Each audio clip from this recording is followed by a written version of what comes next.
Absolutely. Let us pray. Heavenly Father, thank you for just letting us have a great, wonderful week.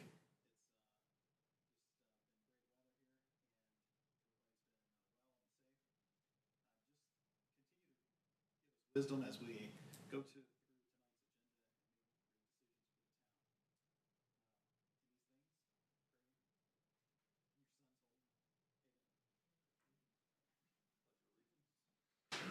I pledge allegiance to the flag of the United States of America and to the republic for which it stands, one nation, under God, indivisible, with liberty. Call the meeting to order. First on the agenda is public comments. Anybody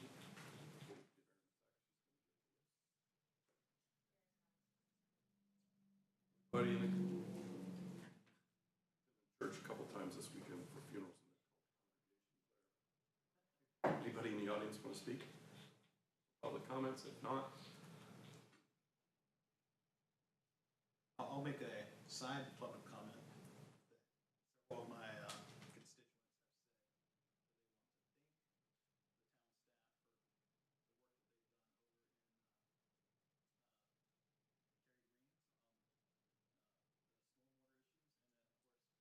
sidewalk over here was fixed this week.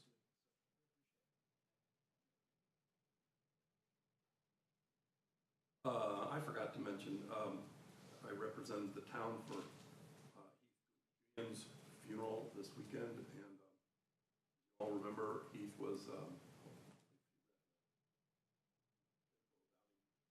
instrumental in forming Stallings back in '75, was on the first town council, and then served as mayor for 10 years.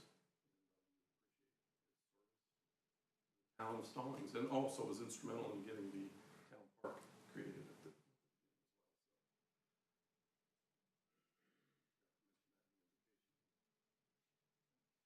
All right, agenda approval.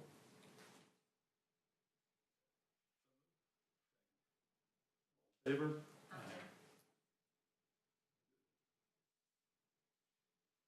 Max, would you like to lead off with the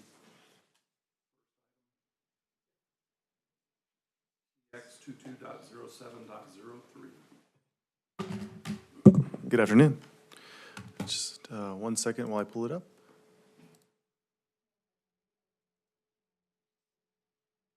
While you're doing that, we're going to open the public hearing.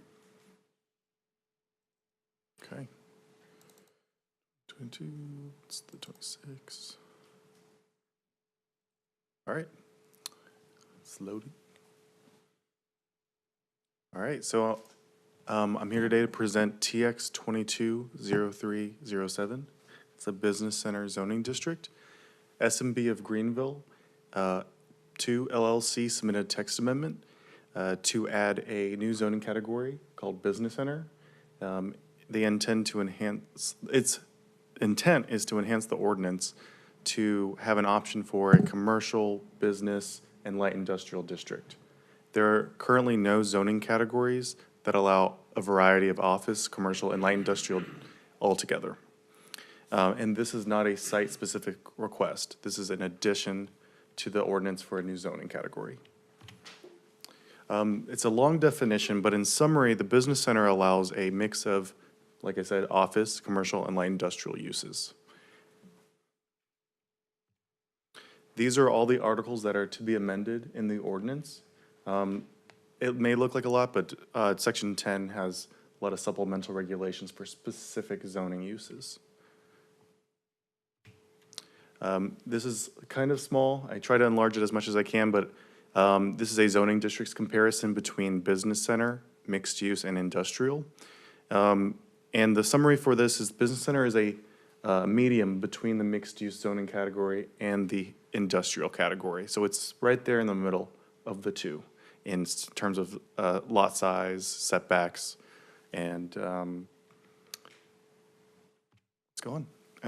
The reason this request was brought to the town was the owners of this property off of Blindheim they're zoned MU2, and they have a mixture of commercial, light industrial businesses, and they're currently, MU2 doesn't allow all of that, so it hurts their viability for renters in the future.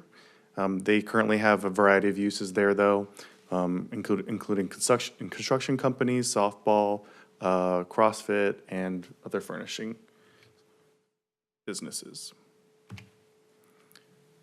For the future land use plan, there's no current future land uses that allow those variety of uses all in one. There's somewhat similar use, suburban office center, but it's very loose in its interpretation, comparing the two. With the meetings, they did not, text amendment does not require a community meeting or a subcommittee meeting. They did have planning board last month on the 16th, and tonight is the town council hearing. The planning board did recommend approval of TX 220703. They did request that the omission of uses of restaurant, shopping center, and trucking centers. They also said that this text amendment is inconsistent, but it is reasonable with the comprehensive land use plan. So when I decide on my recommendations to council, I use all of our adopted plans, and one of them is the comprehensive land use plan. Since this business center zoning district is not identified in the comprehensive land use plan, and we don't have a future land use that has all of those uses, I will recommend denial. But however, I do think the proposal of the business center is a reasonable request. I think the applicant has done a good job with the ordinance amendments, and we can amend the future land use plan in the future. We are due to amend it by the end of 2023, so this could be one of those amendments if we want to move on with this. Do you have any questions for me tonight? Okay, I'm ready.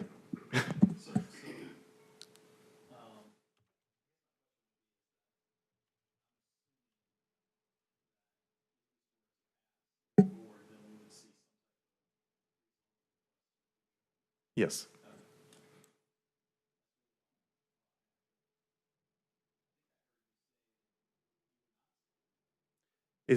So when I use the plans that the council has adopted in the past, this particular zoning district, business center, does not align. But we can amend those plans in the future if council does wish to adopt this zoning district. I don't think it would be a detrimental zoning district. We currently don't have this zoning category that has a mix of businesses, commercial, retail, and light industrial. So it essentially is a type of mixed-use zoning that we don't have.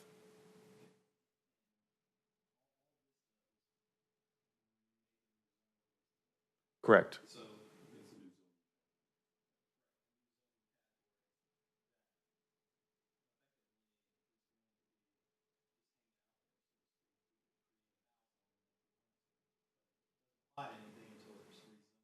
Correct. We do have a few zoning categories that we don't use that were adopted in 2018 with the development ordinance as well.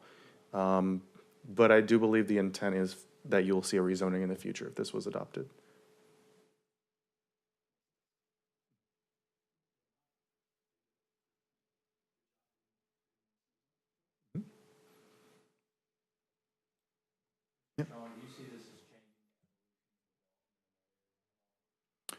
I don't see it changing the evolution of development in the area, especially for the intent of the applicants. I know they want to eventually bring a rezoning to their site, and I think it would enhance their site and help them, help their property.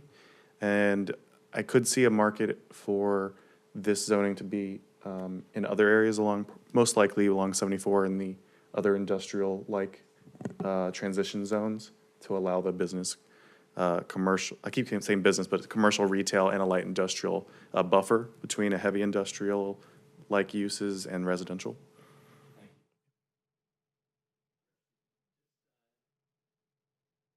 Top of your head, do you know of any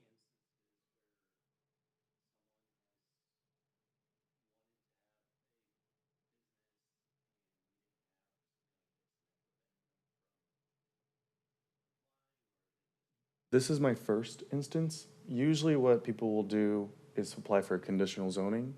We originally didn't have that in our ordinance where the applicant could apply for conditional zoning, but we recently added conditional zonings back in to allow all applicants to do that.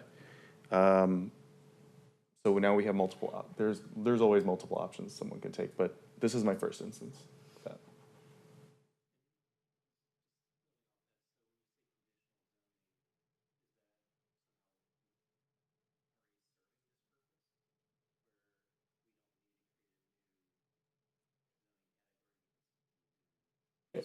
It would possibly be an option, but they are already constructed. And the conditional zoning is a site-specific development plan, and they're essentially already built out. So I think this is the route that the applicant would probably like to take, so they don't have to rebuild anything. It's already a site that's built. So, yeah.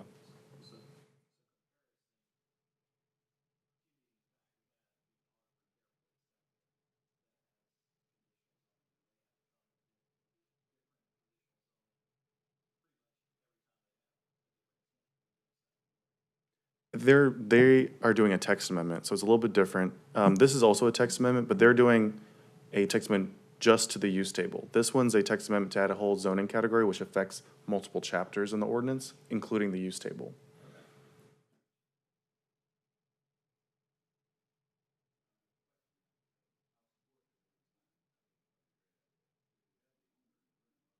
Yeah.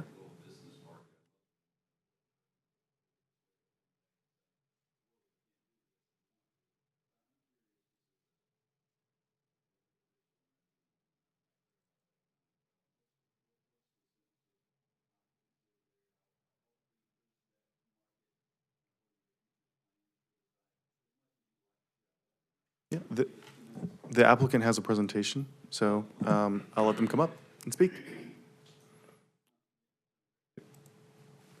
Yeah, so you can just, there. Great. Mayor Pro Tem, council members, my name is Colin Brown. I'm an attorney with the law firm of Alexander Ricks out of Charlotte. I handle rezonings and matters like this for developers. Peter Cushell is here with me from SMB Greenville. I'll give you a quick overview, and then Peter will be happy to tell you about the center. Been good working with Max, going on almost a year now, back and forth. So that was a great overview by him, so I don't need to go in as much detail. But as y'all have heard, the zoning on the property, and it's hard to separate, we're talking about a specific property, but tonight, we're just talking about the text amendment. But I do think it helps for you to have a little background of how we got here. So the SMB property, as you can see here on the map, is just as you're coming into Union County from Mecklenburg. It now has the MU2 zoning on it, and you'll see there's some Union County zoning just to the north of the property that is still industrial. So it's an area where you've got some county industrial.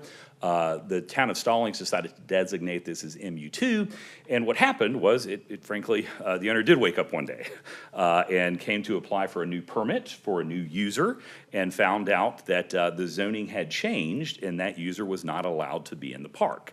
And so, as y'all know, there had been a kind of citywide rezoning, so the property owner was not familiar with that, did not know that had occurred, and now found themselves the owner of, a multiple $1 million development that doesn't quite have the appropriate zoning. So the case of the matter is, and in this area, as y'all know it and are familiar with it, I do think it felt like an industrial area, certainly not a mixture of uses yet. I certainly think we aspire to be there. But as the team figured out, well, we've got a big problem. And so what Peter and his team is that they rode through and kind of said, okay, here are the tenants we have. We have general contractors' offices. Those are not allowed in MU2.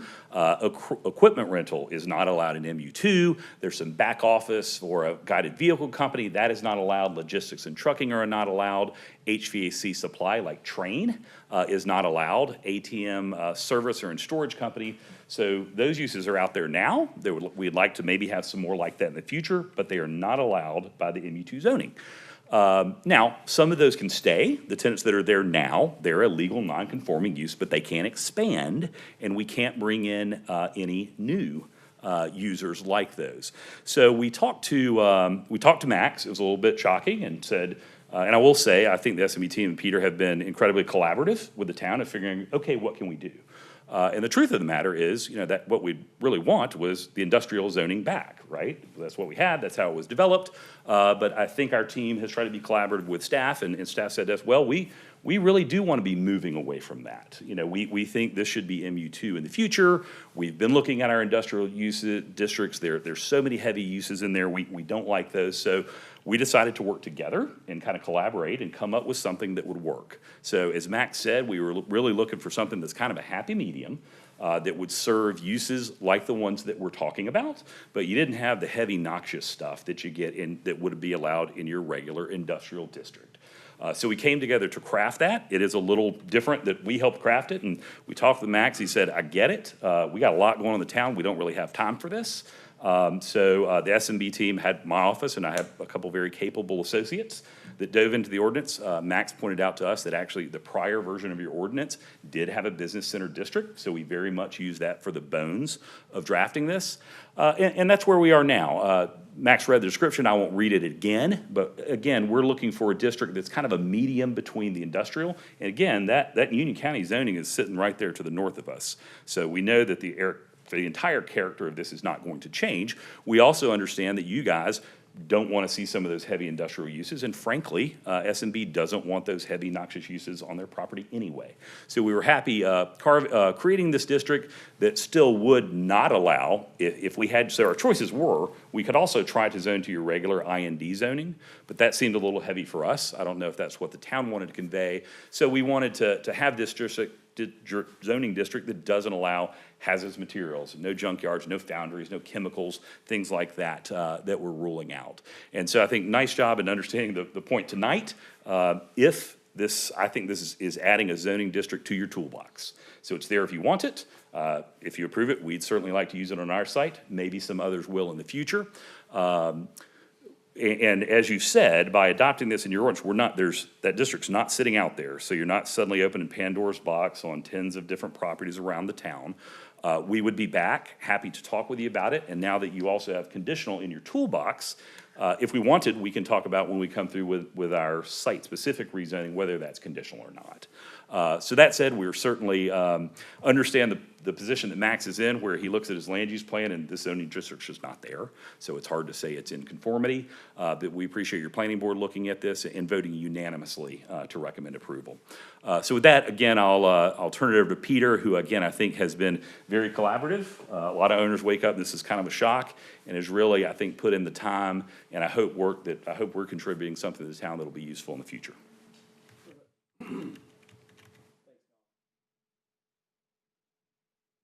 Good evening, everyone. Thank you all for your time today. I drove up from Greenville, South Carolina, which is where I reside, and just kind of to underscore the importance of tonight's meeting for us as ownership of this park.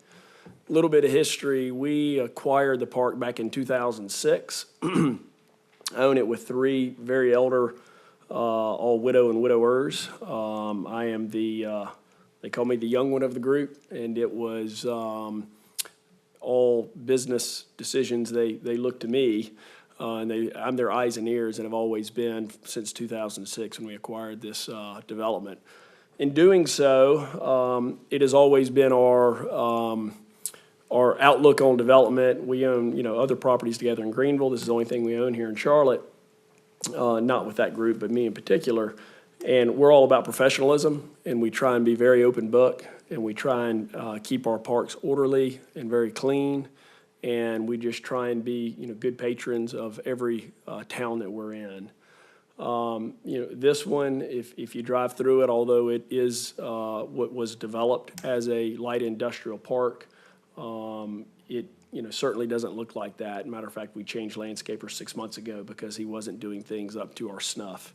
We're constantly spending money on capital improvements and parking lot improvements, et cetera, because we believe in the area. But as Colin alluded to, in last November, we had a tenant that we view as very tasteful. It was Safe Auto Light. They basically replace windshields in your car if you have a cracked windshield. Thought it was pretty easy, cut and dry. Came to find out, couldn't put them in our business park, 8,000 square foot tenant, because they no longer met zoning. And when I found that out, I said, no, our property's owned light industrial.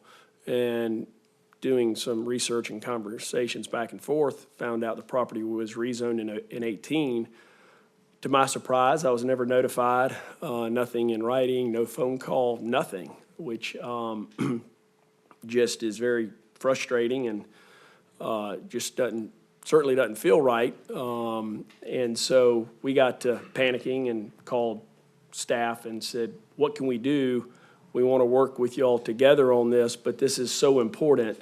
You know, our property we have to keep our property relative because it was designed, permitted, and constructed as an industrial park. And even though it was industrial park, it's always been light industrial, and we've been very tasteful, and we try to keep it tasteful. But to wake up and find out the zoning is more of MU2, we can't just take dock doors and truck courts and an industrial type of building and make it, turn it into retail uses or whatever other uses are in MU2. I mean, we're 15% office, 20% office, we're 80% warehouse. But we don't want more than it was. You know, we realize it was light industrial, and going back to what Colin had shared, in looking at the options on the table, it was either IND, and we said, we don't want IND because it's gonna feel like a real big reach, and that's not our approach. We don't want more than we had. We're just trying to get back what we had. And, in brainstorming, we felt like this was the best approach to hopefully get us there. But, it is, it's essential. It's essential for the park. And I'm happy to answer any other questions I can, but we would hate to see our park suffer like it already has with the loss of a tenant. And as future tenants turn over, it's not designed to backfill them with the tenants that are MU2. So we've been very fortunate in keeping our tenants, but as we have had a little bit of turnover, then that's where we've started to suffer. And this first came to our attention in November, December, and we've been dealing with it then. We've been dealing with it very patiently, and we've probably spent $10,000 to $15,000 with Colin, not to call you out, but thank you. But just because of the importance, just helping draft this text amendment, realizing that was the path forward, so that's why we're here today. And I'm happy to answer any questions and would certainly very much appreciate y'all's support.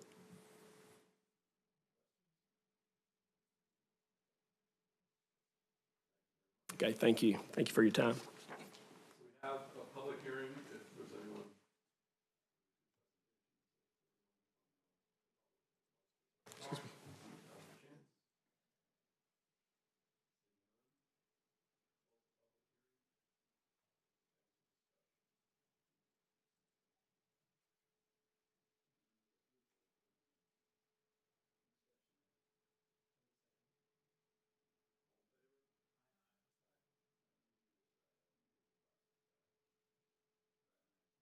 Yes, you're good. I try to do step by step.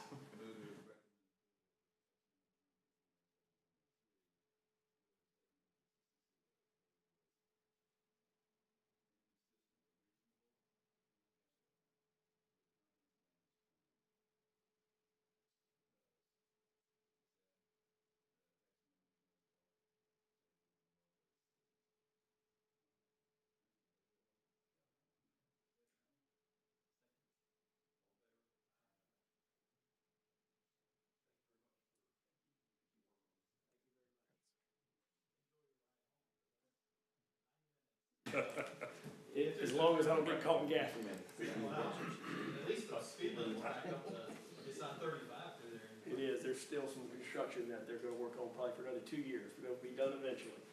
Thank y'all. Top of this.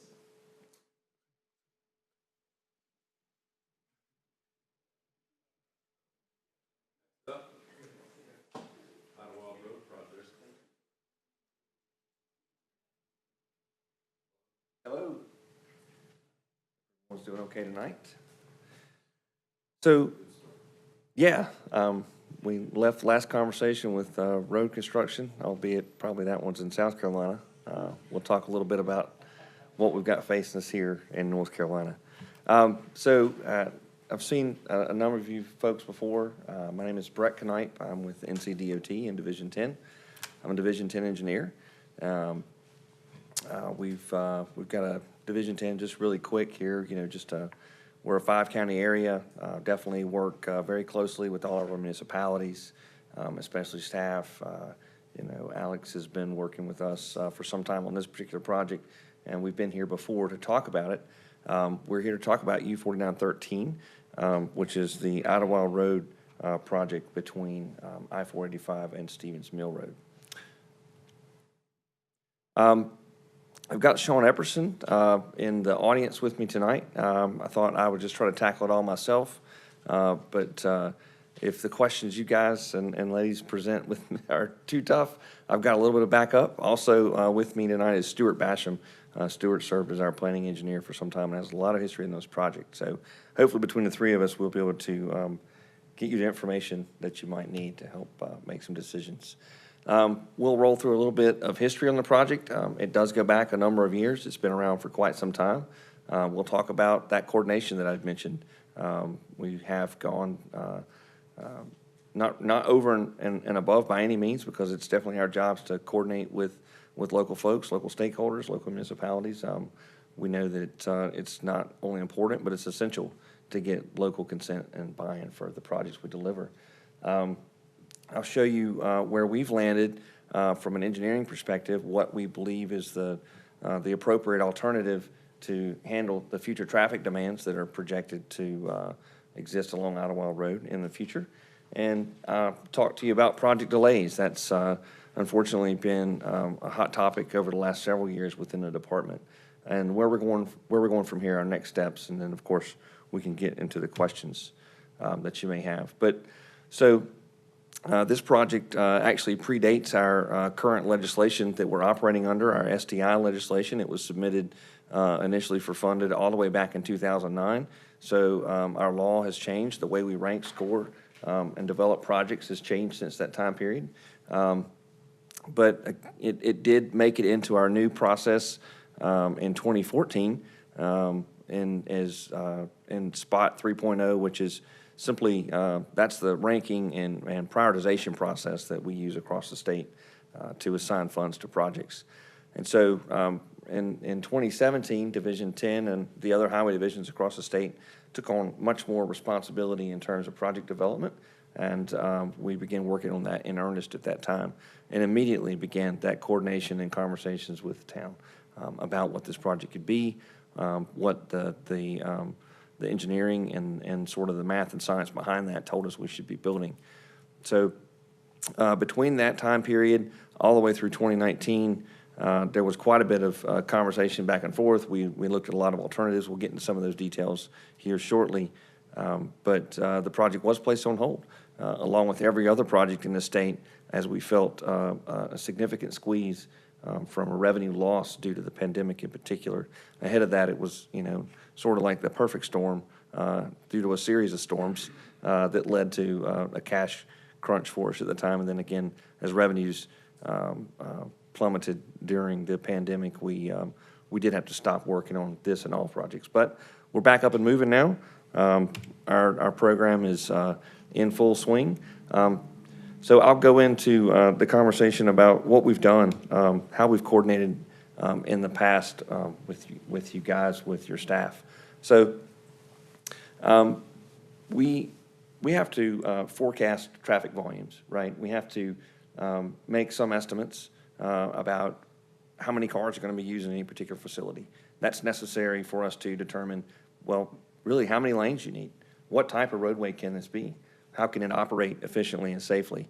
So we did that work, presented that to the town, and there was some concerns about what we were taking into account, particularly the small area plan that's a part of this town, the town's plan, particularly in the area near I-485 and along Idlewild Road.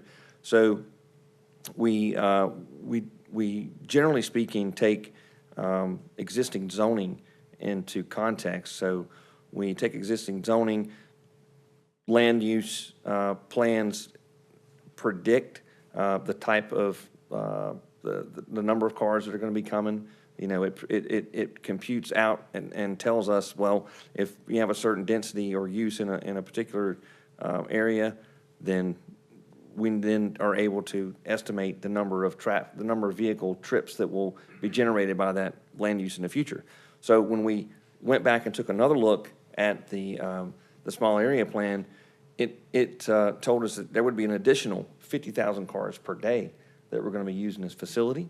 You know, just anecdotally, that's a large number, right? I mean, you wouldn't imagine that one concentrated location would bring that number of cars, but in fact, the density that's approved there in your small area plan told us that it would.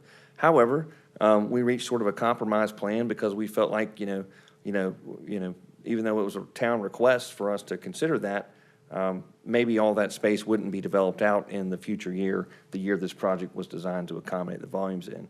So we decided to cut those trips in half, and we still wound up with this 6-lane recommended cross-section, if you will, for Idlewild Road between I-485 and Stevens Mill. And that was, really some of the heartburn, and we understand that, doesn't always seem to fit in the context of a small town feel if that's what you're going for. So, again, after we cut it in half, we're still looking at 6 lanes.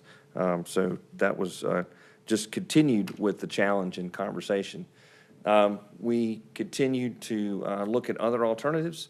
We looked at some parallel routes or parallel streets that could possibly front the Idlewild Road and maybe serve the businesses a little bit better. It definitely increased cost because it created a wider footprint and definitely would have had some more significant impacts to the adjoining properties and land uses. And again, we still wound up with this 6-lane cross-section because, again, the traffic that we were predicting didn't change. We did hold a public hearing in the summer of 2019 before everything sort of got put on hold. We looked at another option for a one-way pair alternative where you would have traffic going one direction in the southern leg, another in the northern leg. This would have required another bridge crossing I-485. Obviously, more significant cost, but again, we were exploring our options because we knew what we had presented so far simply didn't satisfy the town's desires. So continue to explore any and all options, throwing whatever we could at it to try to see what we could come up with that would meet the needs, the local needs. Still looking at 6 lanes, definitely increased costs though.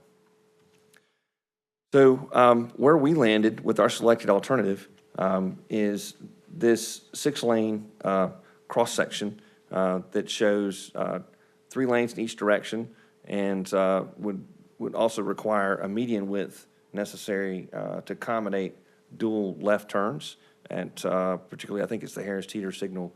And of course, we're always going to include bike and pedestrian accommodations at the request of the locals. So that was really what we had selected, even though we knew it really wasn't exactly what had been, ideal for you guys. So the interchange itself was determined to be a diverging diamond interchange.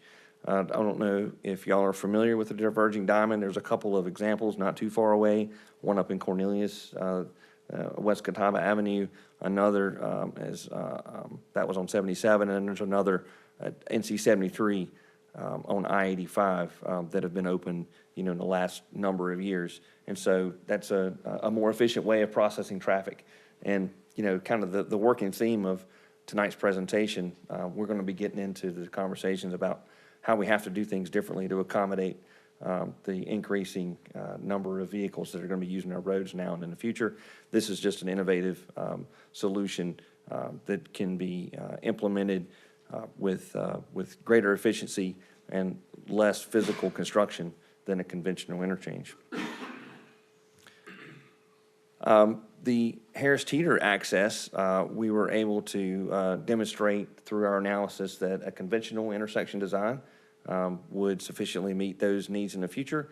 I think that was sort of maybe one place where we could agree and come to terms that that would be an acceptable treatment.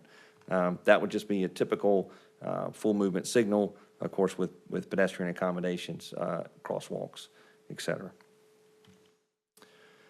So Stevens Mill intersection has definitely been a point of concern with staff and I believe with council in the past. So just like that diverging diamond interchange I showed you a moment ago, this intersection type design is called a median U-turn. It's another innovation. It's not what a lot of folks are used to, and we actually have these conversations with other towns, other citizens who just simply say, well, why can't you just build, a normal intersection? It seems atypical. It seems counterintuitive. In this case, this intersection would allow for through movements to occur at the intersection, but if you wanted to turn left, then you would need to turn right, go to a U-turn, and then a U-turn bulb, which could be signalized, and then allow you to redirect you to the direction you're going. So again, counterintuitive to a lot of folks, but there's a lot of science that goes into to this. There's computer modeling that demonstrates that these types of intersections, they're safer, they're more efficient.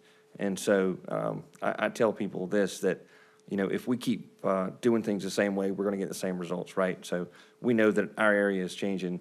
We're blessed with significant growth in North Carolina. It's a great economic driver, but we have to contend with that in the transportation sector. So again, if we keep building just your standard intersections, they're not going to be there in the future to serve that future traffic demand.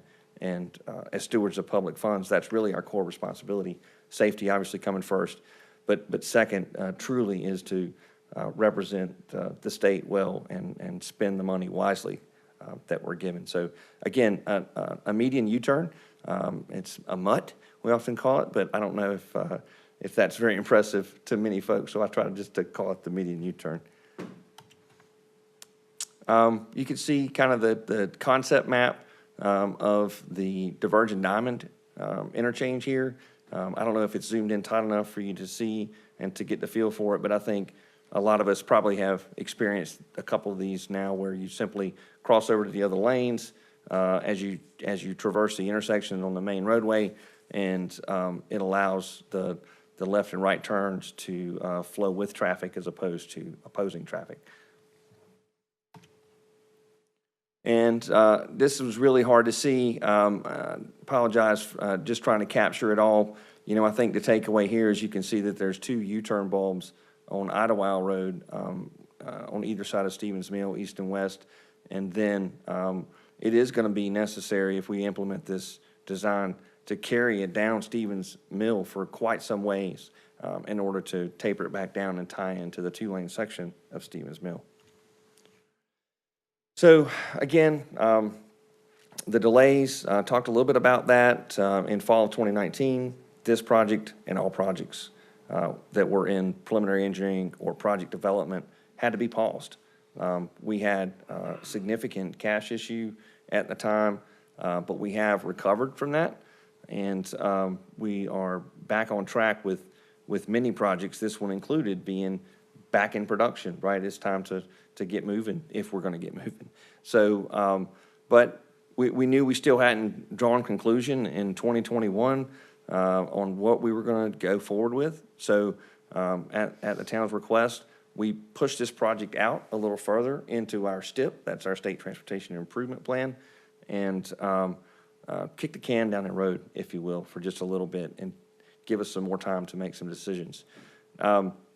In the spring of this year, though, we released another draft STIP and have actually released another since that time because we've been very fortunate. The introduction of IIJA, the new federal funding bill, it did produce a higher level revenue stream for the department. So this project and a number of other projects were able to be brought back into the STIP and into the delivery window, meaning it's slated for construction it's time for us to get started in project development. So that's where we are right now, even after our project delays. The big question is, where do we go from here? So if we're going to proceed with the project, then we really need to get working on it. Sean and his team, they're managing, I can't tell you how many projects, it's in the hundreds. So this is just one of many that we've got to be working on. We've got to get started in order to meet the deadlines that are put in front of us. We need to be going to right-of-way acquisition in state fiscal year 26. That could be as early as July 1st of 2025. But, right-of-way acquisition has become a very tough phase for us. Land prices have gone up. It is becoming ever difficult to negotiate with property owners, especially when they realize what their land is worth. And the appraisal process and all, it takes a significant amount of time. And all that's just leading up to the next phase, which is utility relocation. And again, another project challenge where we struggle to get utilities moved ahead of time so we can get in and build the road, right? That occurs with coordination with privately owned utilities. It's not like we can just go out there and plow them over. Obviously, we've got to coordinate, and that does take time. So these schedules that you're looking at now, they're actually fairly compressed. So I think it's more likely that we could wind up going to construction later than we're projected right now in the current draft STIP. At least fiscal year 29, I think that's probably about the best we could do if we got the go-ahead to move forward now. So, it seems like a long time from now, but it does take a while to get through those processes. And again, if we're going to meet that deadline or come close, we really need to be making this decision now about what we're going to do. So what we're asking of the board here is, are you okay with this project as we've laid it out, with the 6-lane section, with the diverging diamond at the interchange, with the median U-turn at Stevens Mill? To this point, we haven't really gotten consensus with that, and we need that. NCDOT is not in the business of just ramming things down anyone's throats. We need that buy-in. We simply can't move forward without your consent. We need that, but we're stuck, right? We've got this overarching mission of delivering the projects that are in this STIP. All of these projects have been ranked, scored, competed, and this project, along with others, were selected for funding because they were high-demand areas, right? There's a lot of vehicles that are using this roadway today. It's a lot more that are predicted to use it in the future. So, we have got to either move forward or really have the project removed from the STIP is really the only other alternative we've got. And so in order to do that, you guys would really have to request that of the planning organization, CRTPO. I don't know if everyone here is familiar with it. I know some of you are definitely. That's right. That's right. I think I saw you, Brad. So it would be a difficult conversation, but certainly something that if that's of interest to the town, that we would help work through the technical aspects of it. But the money is certainly needed in many, many locations. It's a very stiff competition in this state because there are so many needs. We're growing at a very high rate. I know that's no surprise. So we know that there's more and more people moving here. There's more and more vehicular trips anticipated. So that money's got to go somewhere, either on this project or the next. So in order for us to meet the schedules, come close, we need to have a decision really by the end of the year. It doesn't have to be right now, obviously. We can continue conversations, but what we do know today is that we have looked at this project, we have analyzed this project, we have done really what we believe to be all we can do.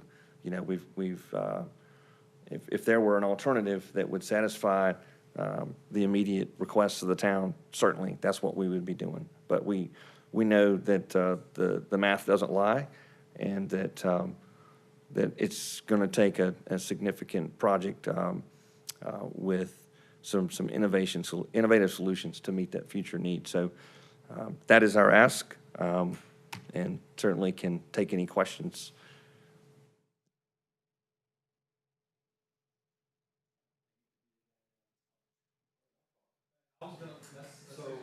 no shortage.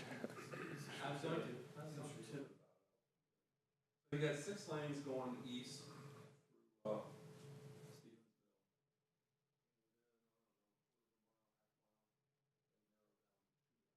Yes. Yes. And I sat at that intersection. I live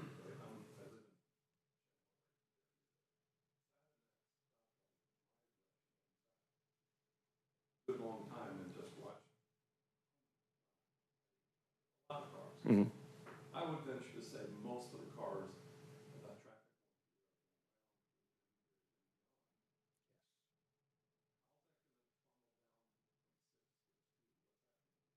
It is not the perfect scenario. I actually had this conversation with Neil Burke, who is the secretary at CRTPO recently, to ask the question, is there another extension of this project planned?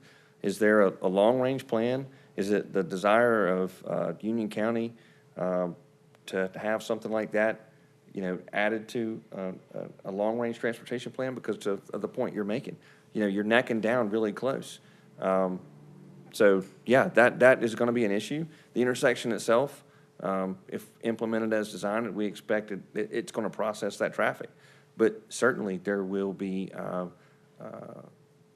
delays on down the road. That's inevitable.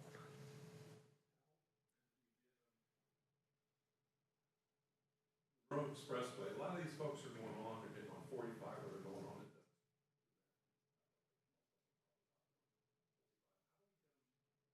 Those coming from Indian Trail and further that way.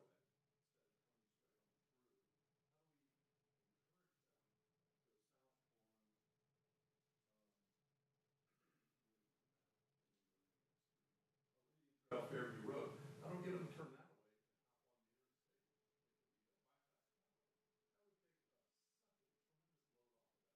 Well, yeah, just generally speaking, I mean, we are traffic, right? Each of us here probably drove today, so we're part of traffic and we're humans, but we're a lot like electricity and water. I mean, we take the path of least resistance.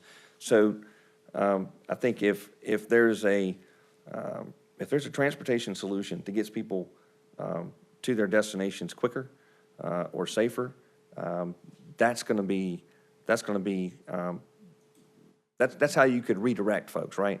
But when absent, and obviously this is a shorter run for some folks who have certain destinations. Well, the trips wouldn't be here today. So, you know, short of making some other improvement that would make the alternate route more appealing, you're not gonna, you know, just be able to control where folks go, because they're gonna go with the best route for them, just like the rest of us. So if we improve this,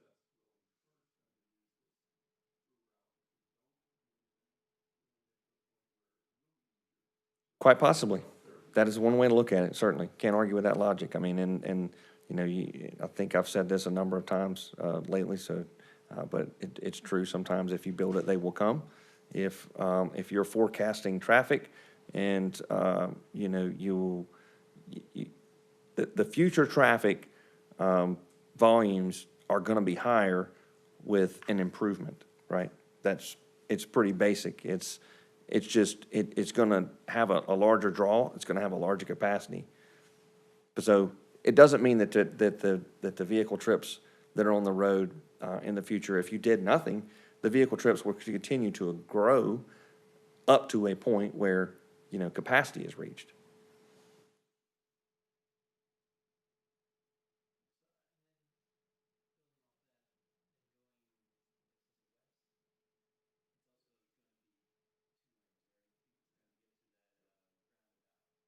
So this is really just 6 lanes to get people onto the highway? That's right. I mean, the interchange itself, the DDI, in order to process traffic, in order to keep traffic off the ramps from backing up down the ramps, you know, you gotta have a certain level of efficiency, right? You gotta have some receiving lanes to capture that efficiency and disperse it down the road. I mean, that's literally how you free up an interchange, and again, to prevent cars from backing up all the way down the ramp, creating a significant safety hazard. And I wanted to point out that the roundabout that you mentioned, that was a part of the project scope at one time, but we have, that piece of the project has since been recommended to be removed. There have been some conversations with Matthews, I believe that's actually inside the town limits of Matthews there, where there may be some desire for that roundabout. But again, that was just simply a result of us working to downscope our project as much as we could to save money, particularly when we were in such a cash crunch a few years back. The whole goal is to get people off.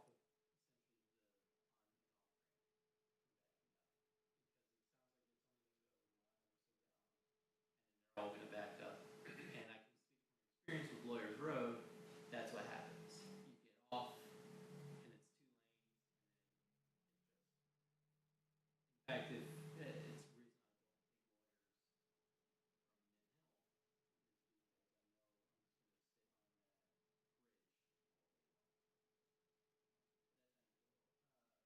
But very true. I mean, I couldn't disagree. I mean, it's a funnel. You create a funnel. I mean, it's the reality of it.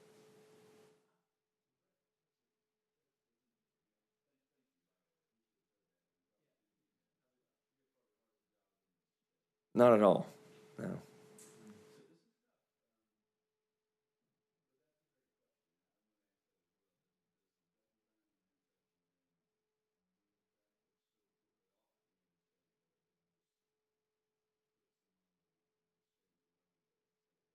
Yes. Yes. Certainly.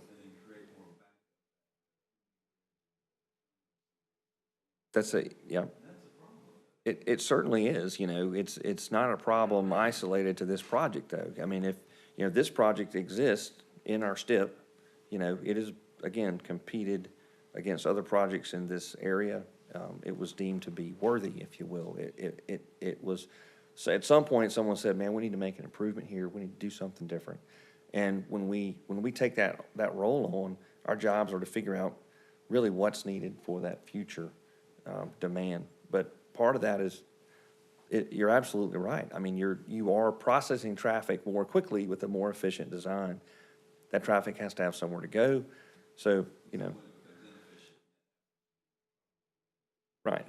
So, but where do you draw a line? You know, if this project were scoped as, you know, an improvement from here to Hembry Bridge, you know, we might be having a different conversation. But that's simply not the case, right? It's not what this project is. It's not what this project competed as.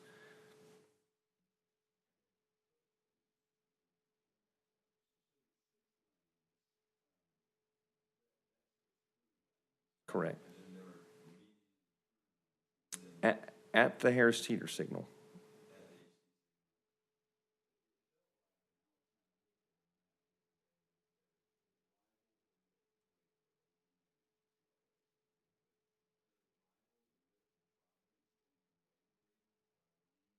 So,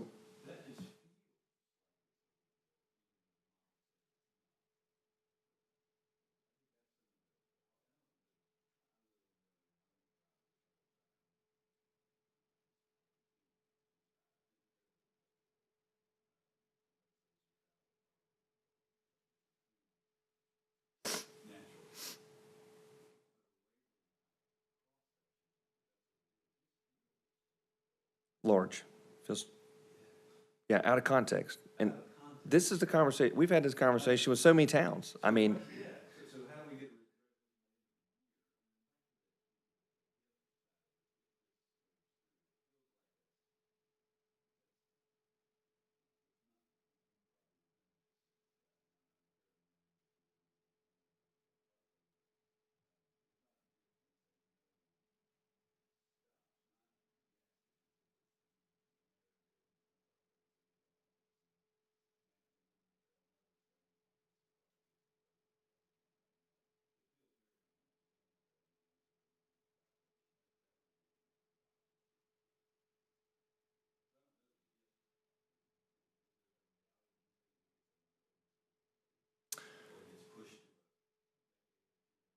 well, so what we did, we delayed the project what we felt like was, some reasonable amount of time, right? We delayed it, it came back into being a funded status for construction. So we feel like we've already taken that step.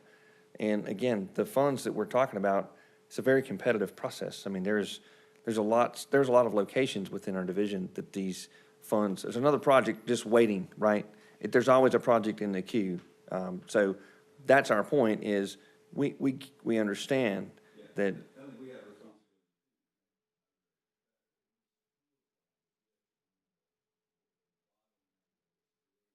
Sure.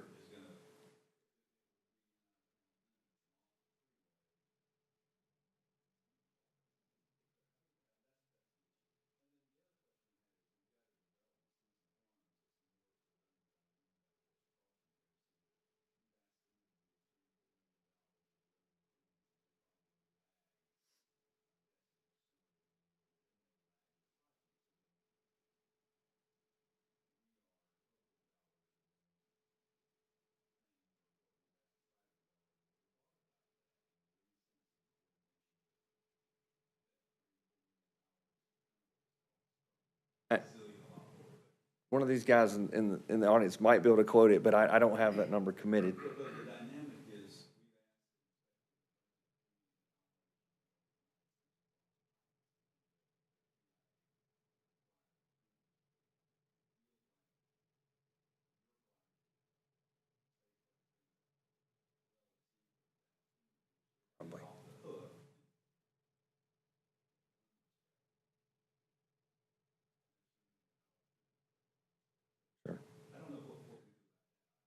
Well, that's something that we contend with very often, I mean, I don't know if we have a larger size project, that we're not working with some developer on. It is a constant for us because, again, we're in a very fast-growing area.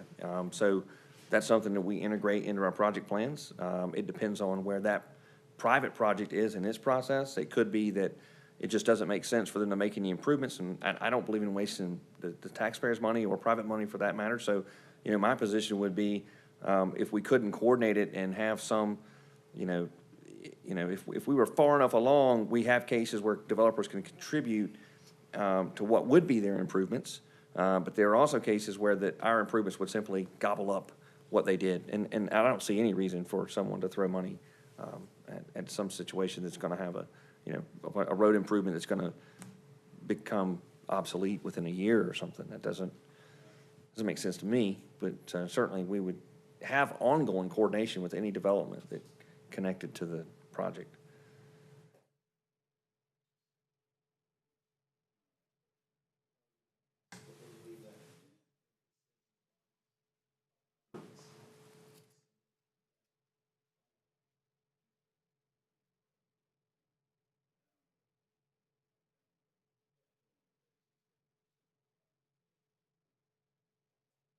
I would say that if it's 3 million, I mean, between what it's costing us to build road projects these days, I mean, everybody's experienced the cost increases with everything in life.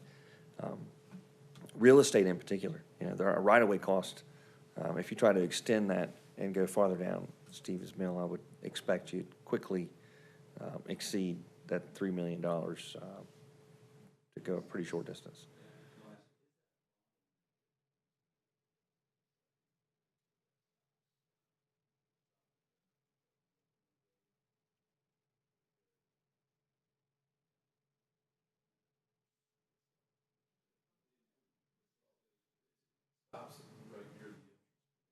Yeah.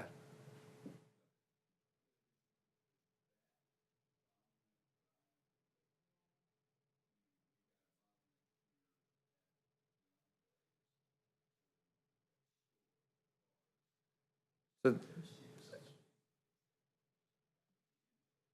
I wouldn't expect that to be the case. I would think that once you process the traffic through the Stevens Mill intersection, then your bottleneck is going to go down to the next signal, generally speaking, the next major intersection, which requires vehicles to stop.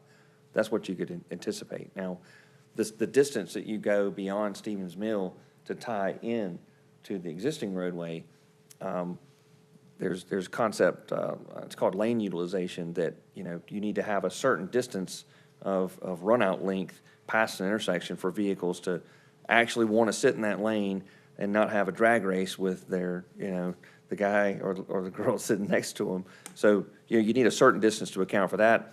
In this case, I think, and I can't even tell, and it's been a while, but it's too tight for me to see here, but I do believe we dropped one of those lanes at, maybe at that, at the entrance to that subdivision? Is it? One drops as a U-turn lane, Okay, for all the people that would have been turning left onto Stevens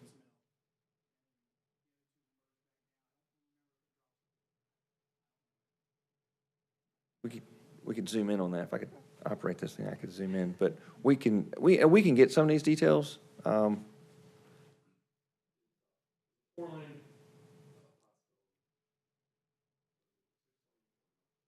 So, based on our analysis, we look for what's called a level of service D in an urbanized area. So, a level of service D, that's during, vehicles are going to, or drivers are going to experience delays, not terrible. I don't have the number, there's actually, seconds of delay that puts you at a level of service, right? So, if that's our minimum threshold to achieve a level of service D. And you couldn't get a level service D with a 4-lane section. If you could, we would most certainly deliver a 4-lane section. 4 lanes is not an option.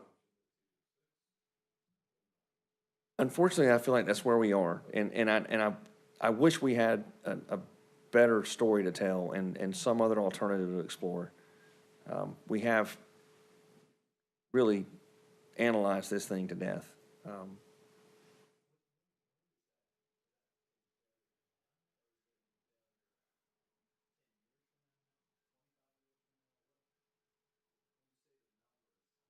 So,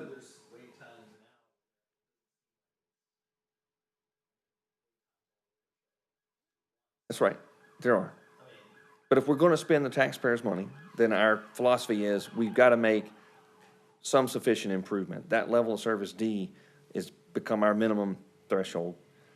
And in rural areas, it's a higher level of service, right? It's all about context. So, a level of service D, folks are still going to be delayed to some degree, but, nothing like you would if you didn't do a project, right? But, when does that occur? I mean, we're forecasting traffic volumes out. I don't have the exact numbers. I would say this one was probably like a 2045 forecasted volume. If we're working on a project today, it's going to be, 2050-ish. We're going to keep moving down the road of predicting traffic volumes for future years. So that's what we're talking about, is meeting a demand in the future year, being good stewards of public funds, making wise investments with the public dollars. So that's why we're at this, we're just stuck, right?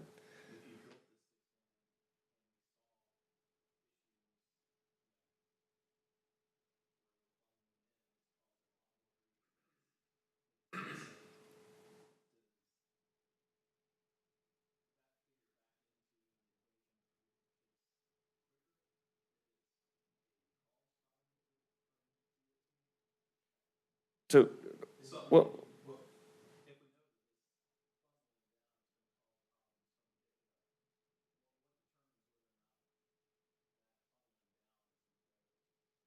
so the project has got to stop and start somewhere. Every project must have a stop and a finish, right?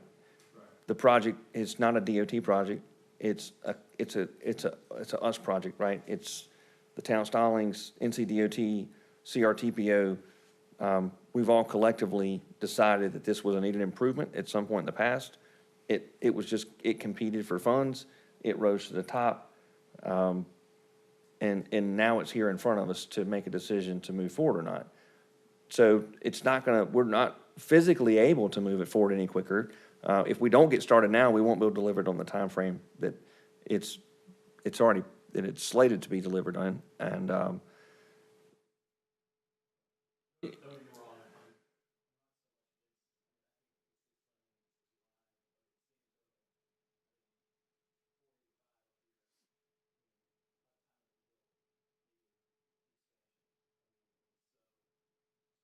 See where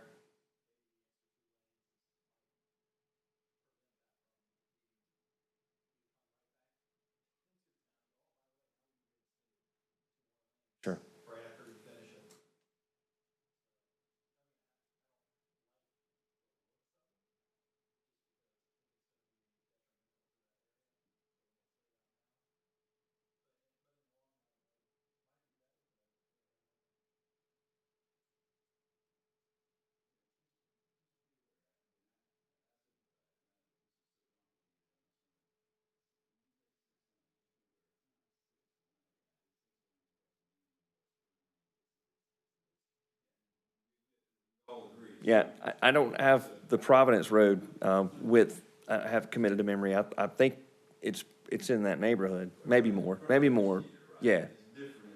It, oh, yeah, this is definitely, yeah, 3, but compare it.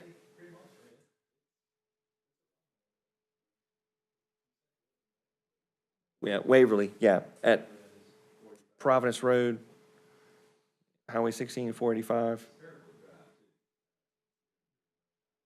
Yeah, tremendous amount of development activity has occurred there the last number of years.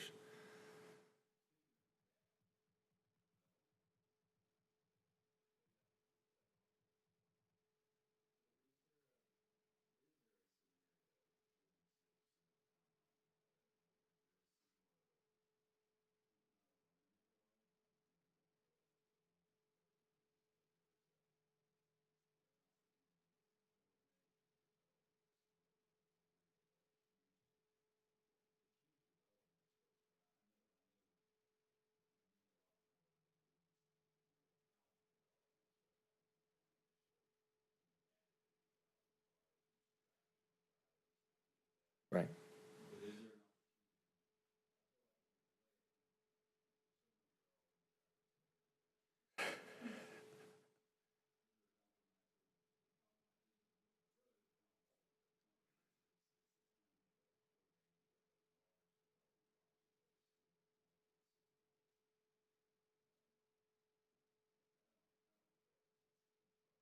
Well, so I mean, if that's a request, then, you know, I think, again, we've delayed the project before. We could consider delaying it again. But I think, I'm not sure what that process would look like. I think ultimately what it would result in, if we could navigate that and say we want to delay this project, if it goes into the unfunded years of our STIP, into the non-delivery side of the STIP, I think it's possible that it would wind up recompeting for funds in the next round, potentially because it would become unfunded for construction. And again, we haven't ran into that exact scenario, but that would probably be the likely outcome of something like that. There's risk there if you want the project, right? I mean, but, yeah.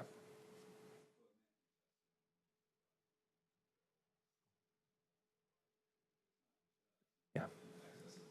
Right.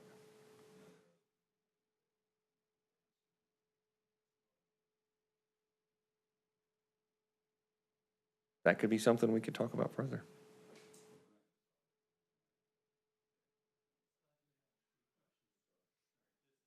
One, is there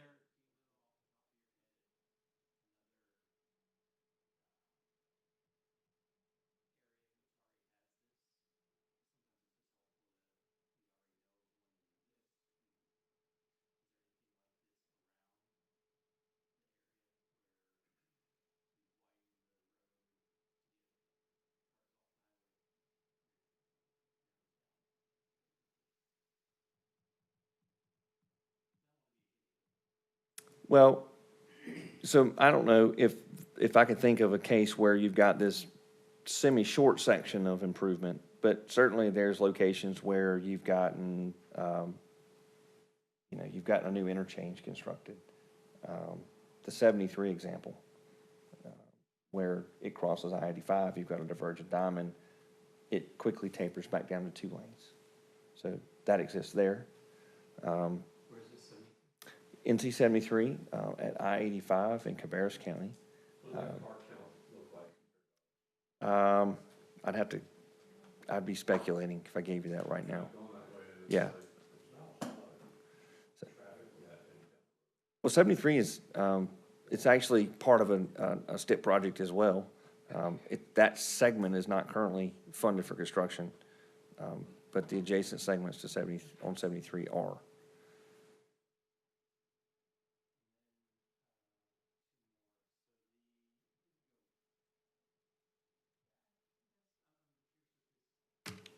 U-turn, how that works. You want to see the concept? Is that you're building a separate That's right.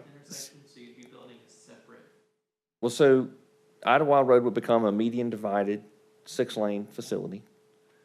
And you would cross over Stevens Mill.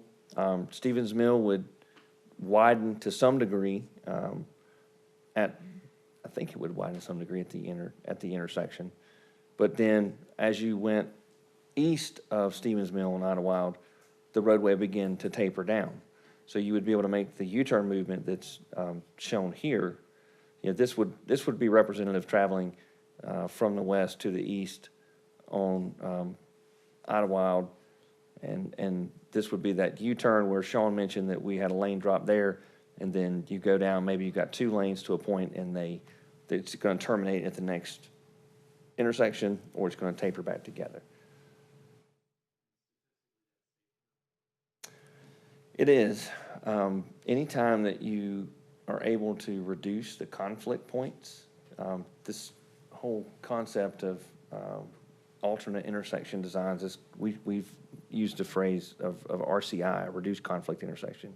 So you reduce the number of conflict points, you thereby reduce the possibility of having crashes by some degree, right? And so there is a safety enhancement to these types of treatments.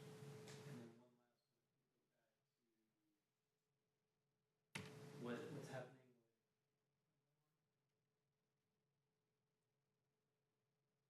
The DDI? Yeah, so would that require redoing the entire bridge? So I think we've got to widen it. Yes.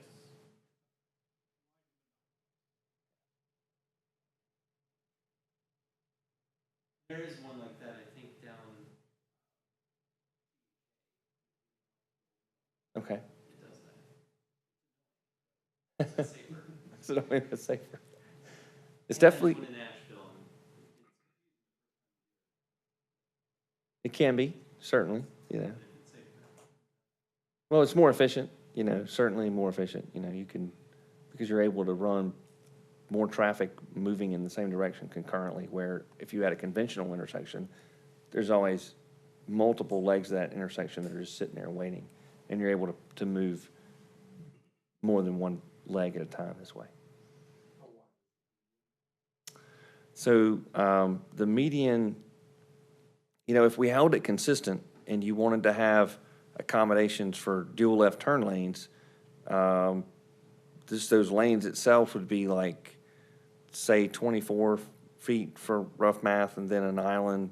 I mean, Sean or Stuart, y'all might be able to quote it, but certainly could be 30-something feet at the intersection. But I'm not convinced that we would need that complete width all the way down.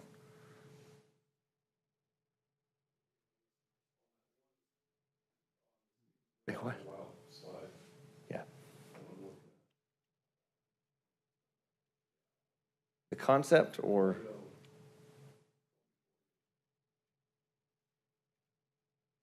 Concept. So, yeah, so you don't.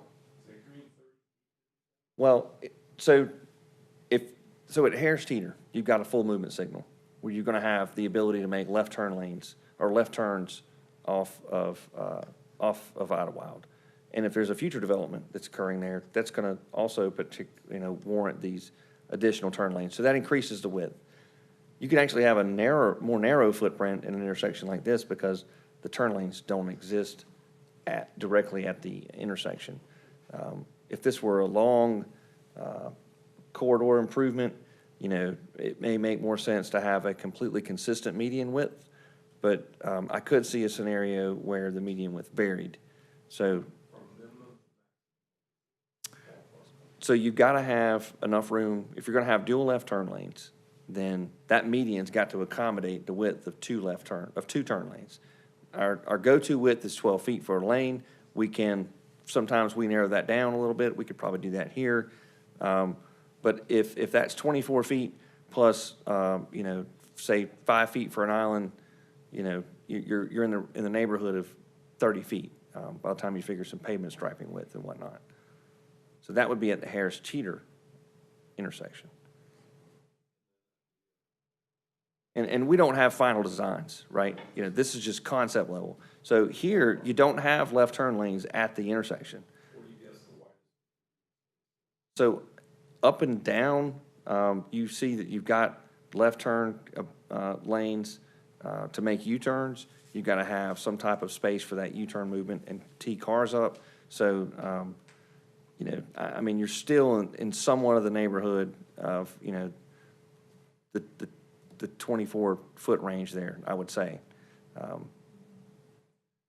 Again, but we don't have a final design.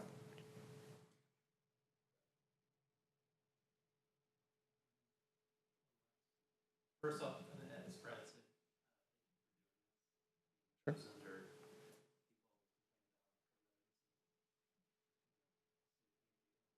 It's a pretty easy target. There's a lot of problems out there, so. I know I curse the, you know, every time I look at the empty bus lane on 74. We're working on that. Working on that. But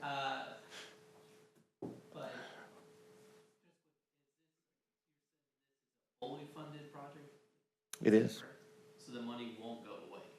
You start on this, it will. Barring unforeseen circumstances, you know, a couple of years ago, I'd have said, yes, we are full steam ahead and there's nothing's going to stop us. But we had a pandemic. We had some hiccups, some things that I don't think anyone would have predicted. But if our funding streams stay consistent, you know, if nothing else changes, again, it's all based on projected funding streams, then yeah, we would be moving forward with your consent. But without your consent, we're kind of stuck.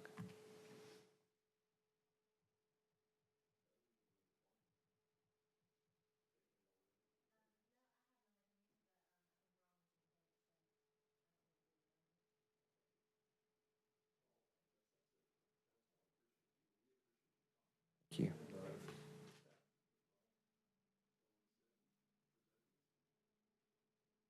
Certainly. And if any questions come up, you know, just please, you know, feel free to reach out. We're here to work through it with you if we can. Okay.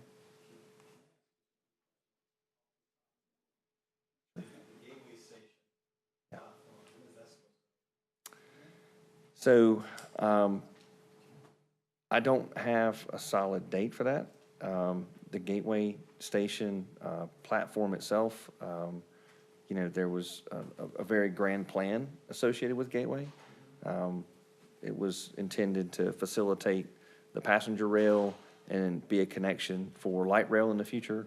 Some of those plans are up for debate, but that's the City of Charlotte led project. It's a public-private partnership, and there's certainly a lot of variables that go into it.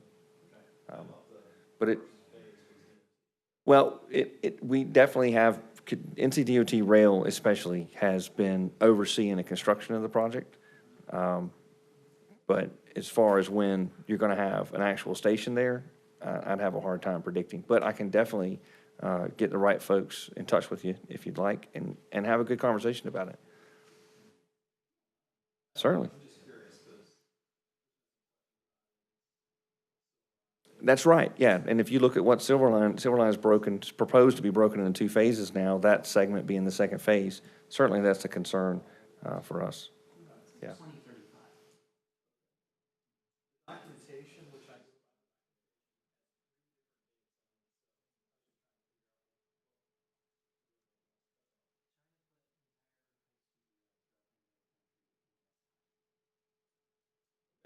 Moving along. Okay, thank you.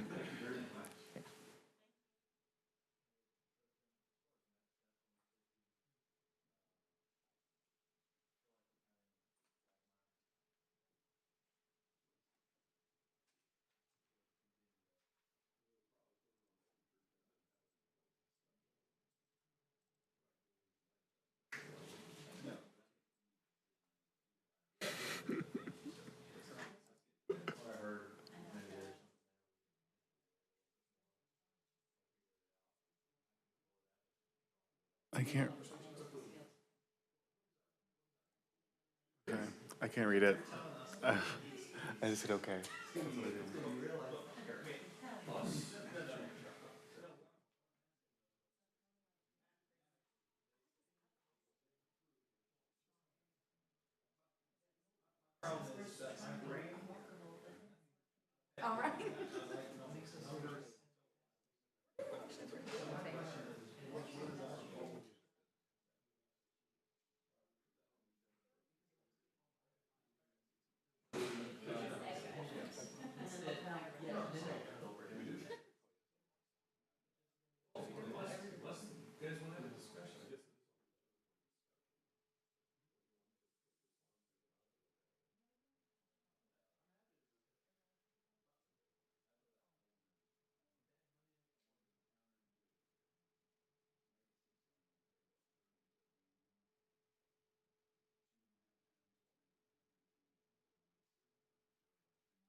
heard them say, well, what if we delay it?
Timeframe for getting it done.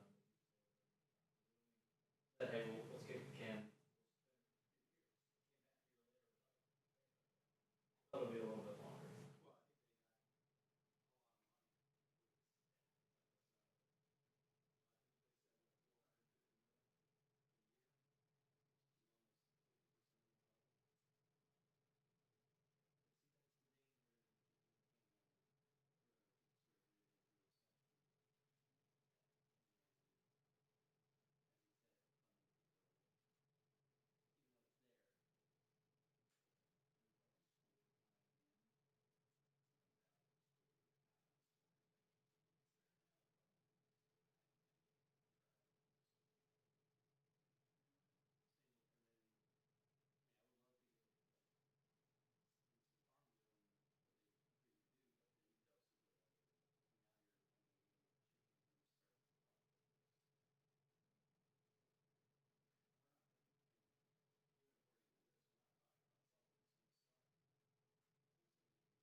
Off 485 rather than deal with 74 at that point, which is awful. Come down one, get off. What I said earlier, I wasn't kidding. Encouraging it even more. Possibility is that less than a quarter mile or ish.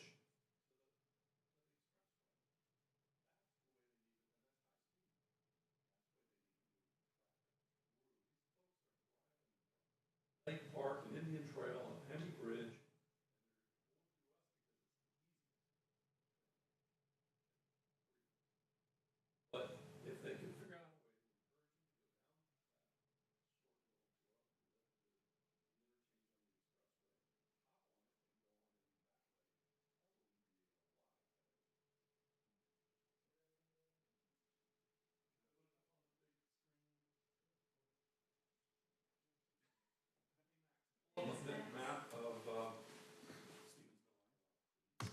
Yeah. Yeah, multiple TIA projects in the area, so. Like Aria, Stinson Farms and Publix. And we're not deciding tonight, but these are throwing out ideas.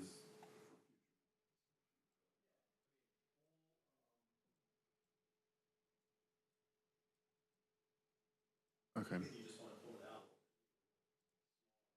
Well, I'm just trying to find it. Back to simple, Oh, okay. please. Okay, so here is the intersection of Stevens Mill Things on it, and Idlewild. that other box. Okay. Thank you. That's the Stevens Mill, Idlewild, and to the, that away It's 40, yeah. is the nest.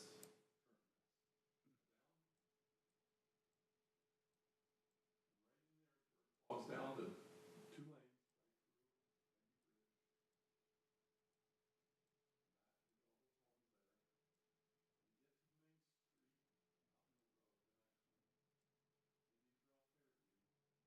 That road there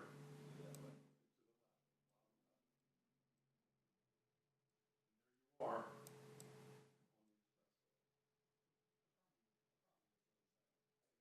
most of those, let me finish first, most of those folks up in that corner. Down?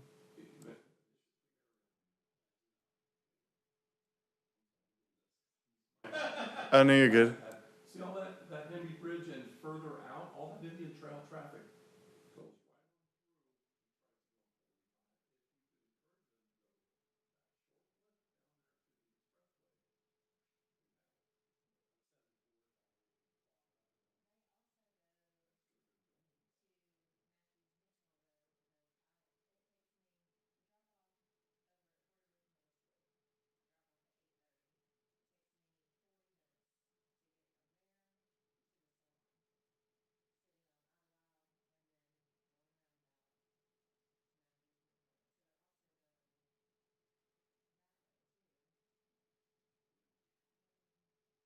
We're not gonna solve anything tonight, can we put it on?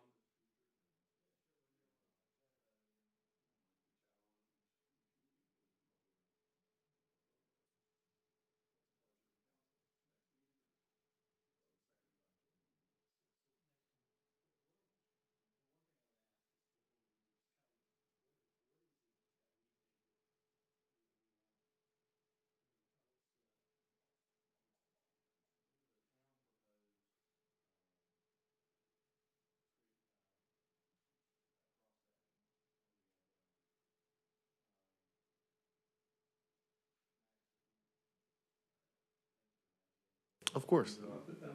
Go, where is the, cross-section? We're gonna have a couple absent members. Second meeting in October. It's long. It's long. Okay. Well,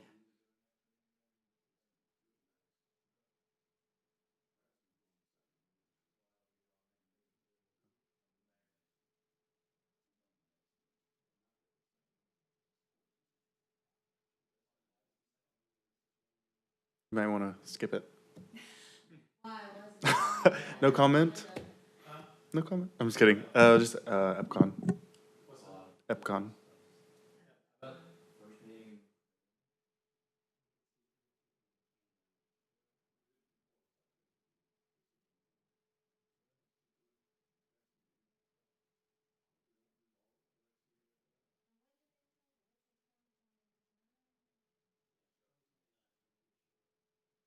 A completion date.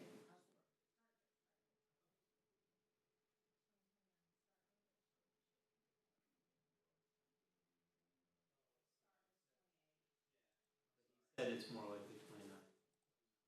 That's why we're all.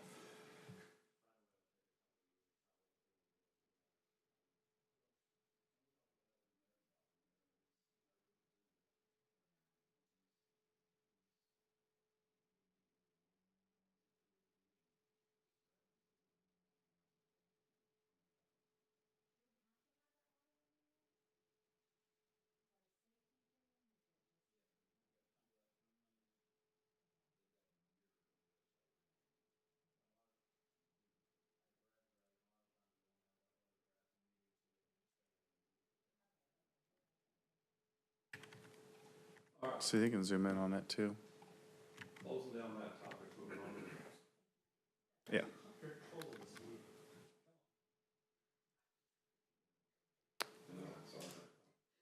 You got a fun topic, I hope, no?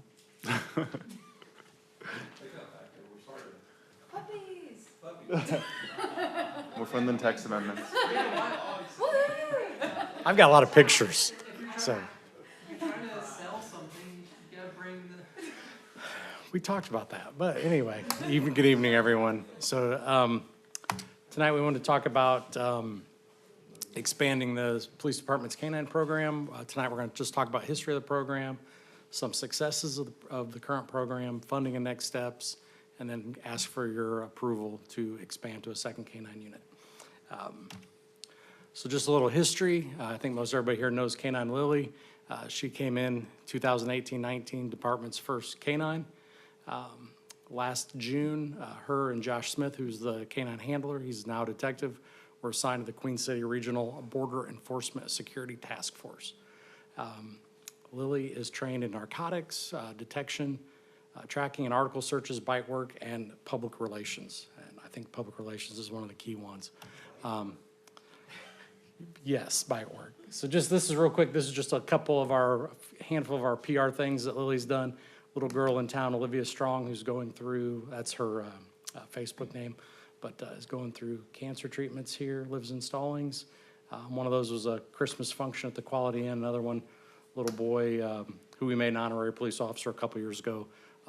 They all loved the dog, wanted to see the dog, so we've taken them out. And for those of you that had a chance to go to Night Out Against Crime, in August, we had a pretty big turnout for the canine demo where, if you didn't know, Assistant Chief Perry he launched the canine program for the town of Elon, so he was a handler for a number of years.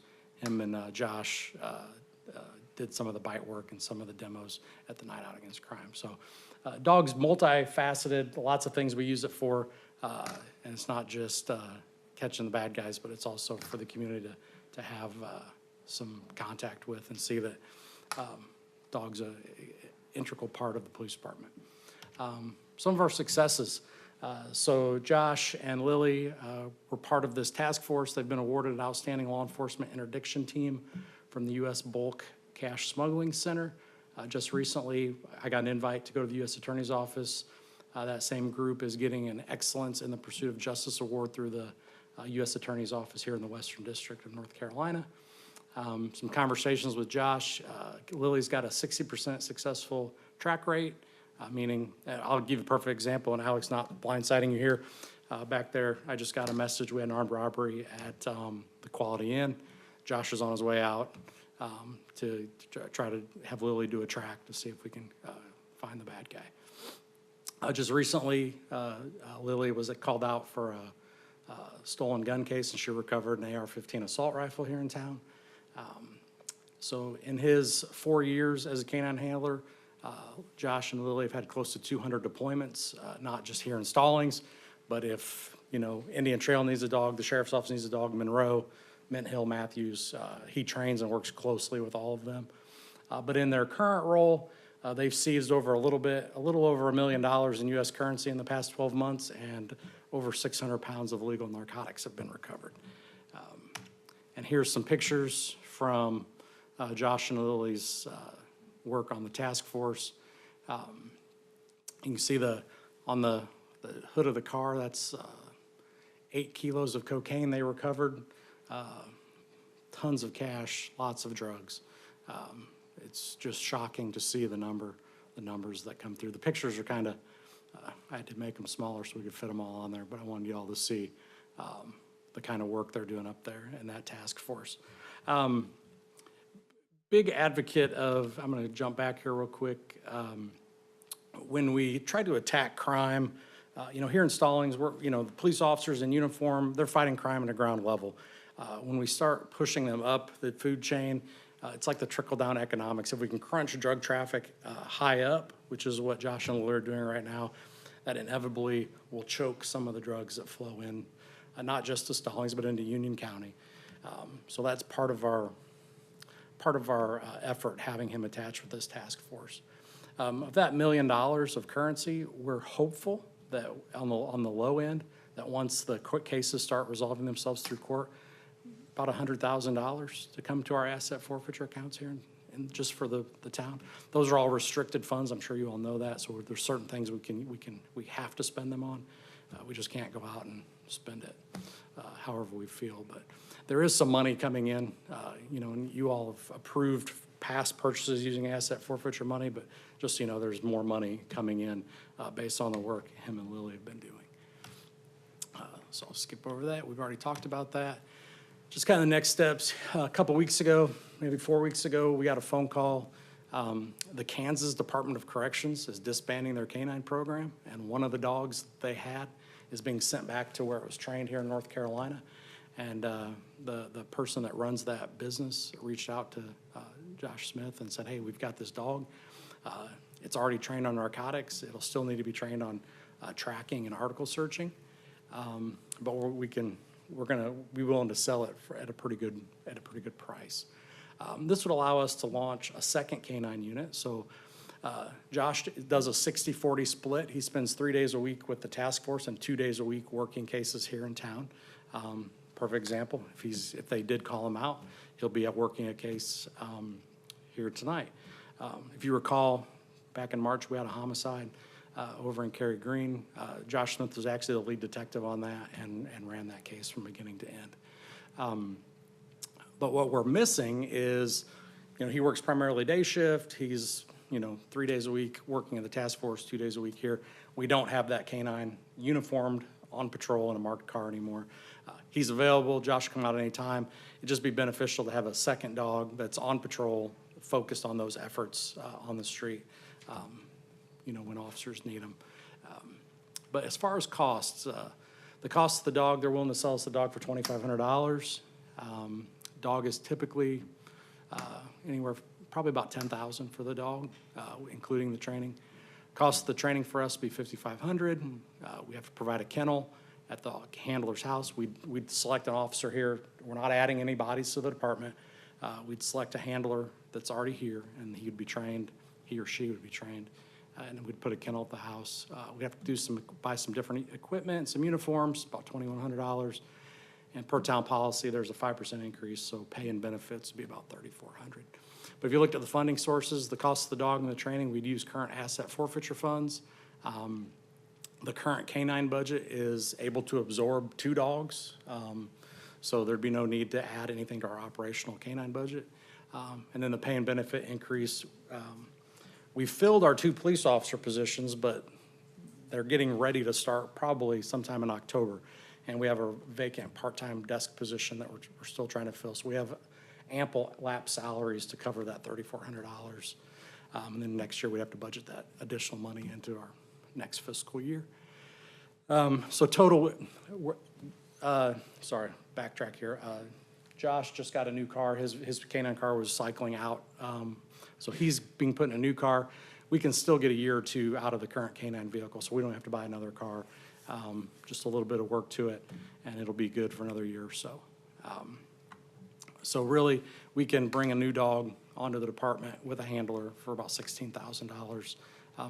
If we were to start from scratch, we'd probably be sitting at about $32,000 to $40,000 to start this whole program, if you factored in vehicles and all that sort. Getting a dog that's already been trained and it's a 2-year-old dog. I'll show you the picture on the next slide. It's Canine Marcus. The dog's 2 years old, already been trained. That's what shortens the training time. It's really the new handler getting adjusted to the dog that knows how to work already. So we're saving a significant amount of money. Second dog in the department, $16,000. Lily is 4, so they can go anywhere from 7 to 9 depending how long their health holds up. So Lily's a female, so that makes her a little healthier. In the long term, they do bite work, but they don't do a lot of bite work. That's pretty hard on a dog, on their teeth. So when the teeth start breaking, they got to be careful.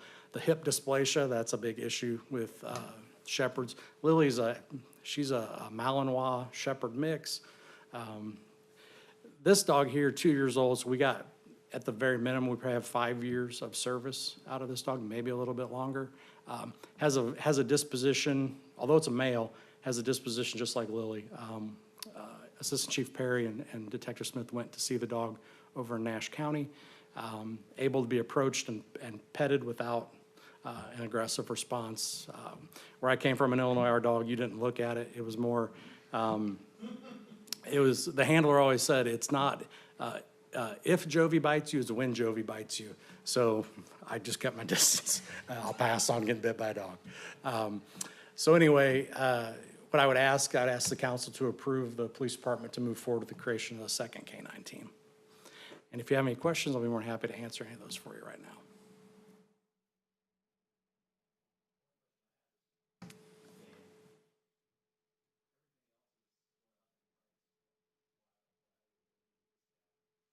So Lily, this is the Southern Canine Group where we got Lily. Josh has stayed in close contact with these folks. They already paid for the dog, so the dog's coming back. So they're reselling the dog, and the dog's already been trained, so that's where we're getting the savings. And it's really, Josh has developed those good relationships that they're calling him first to see if we had any interest.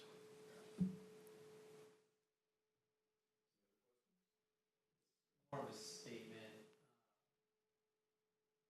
I'm in favor of this, but I have thoughts on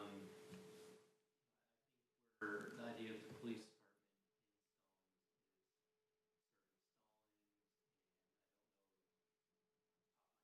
I mean, you know better than me.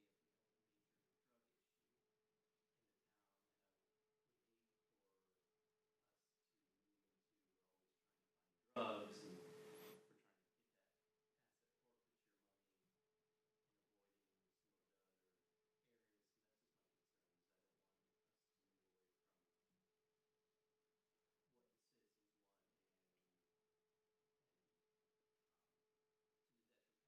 work this to the good work, but also to the detriment of. Can I respond to that? Sure. So we are, obviously, we are a tight-knit community. The community, I've 25 years as a police officer. I've not seen a town that loves its police department like Stallings does.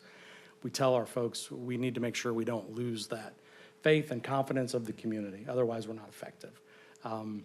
But because we're such a, we're this, I liken it to the Chicago suburbs. I mean, you can't cross into one town. If you don't see a sign, you might not know where you are.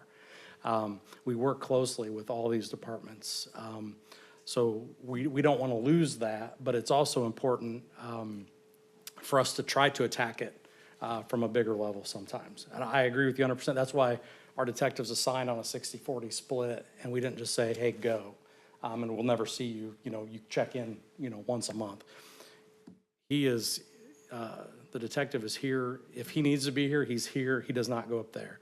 Our focus is here, and it's always going to be here. So just to hopefully help you rest assured, we do have that focus.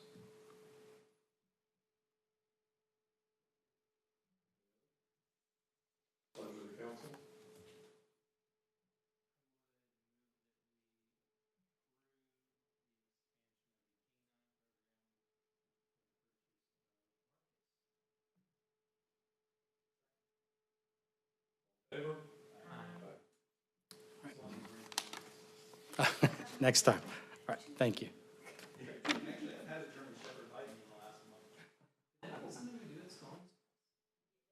No, it's like a demonstration. Do we have a demonstration at Stallings Fest?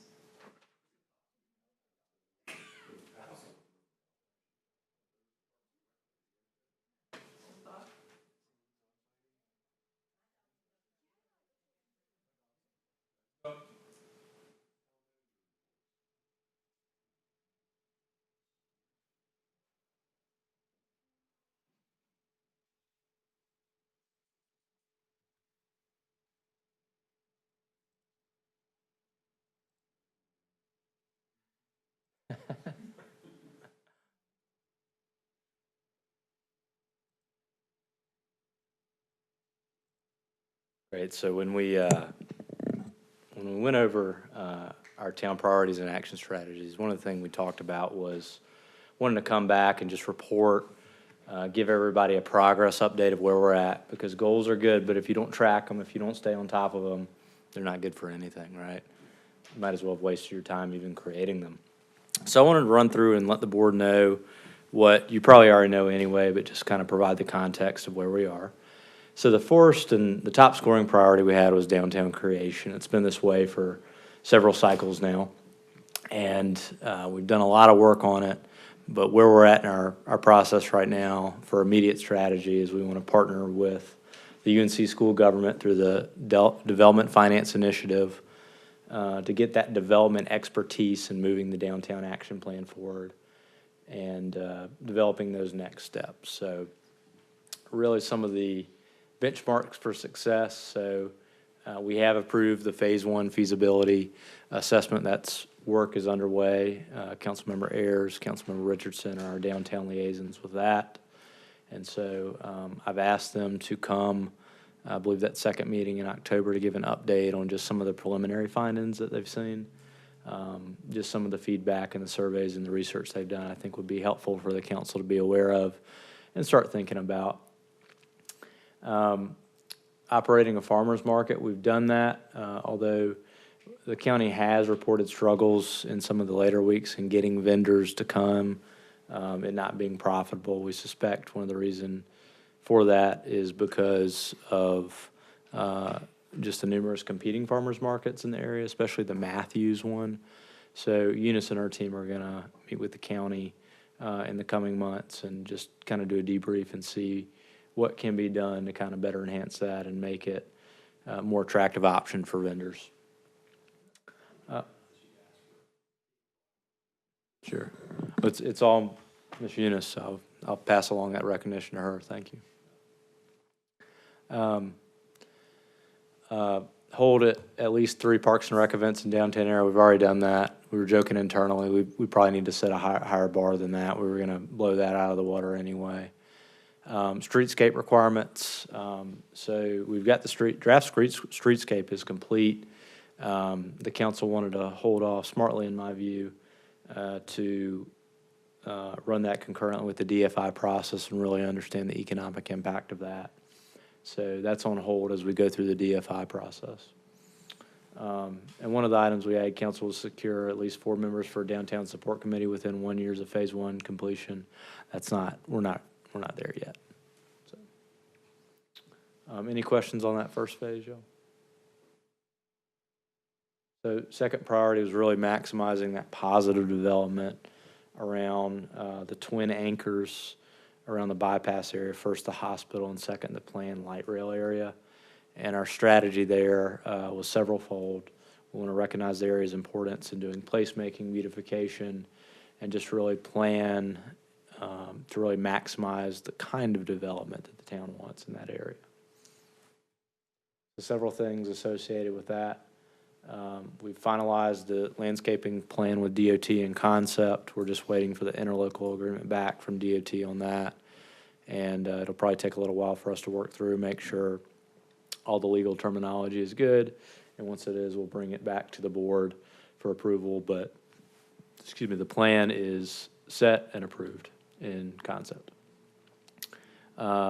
Bypass landscaping upgrades and any funding, so we put the money in there to do the more routine maintenance of the DOT landscaping that's been in there for this fiscal year. So once that is in this fiscal year, hopefully it will be, we'll be able to maintain it this fiscal year. Planning is working on the transit overlay district, the CLUP update, and really submitting a grant to CARPO in the coming months. Mr. Shong's been hard at work making that happen. So, also, as we know, the gateway signage, that we decided not to fund that. So that's put that on hold. So any questions on those items? Okay. Yeah.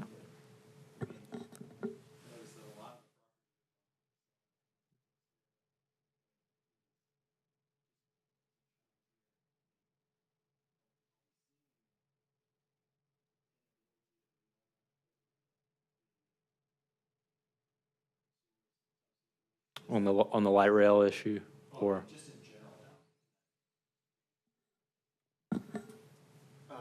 say the sewer definitely contributes to it. I'm not sure what, there's just not a market for certain types of businesses.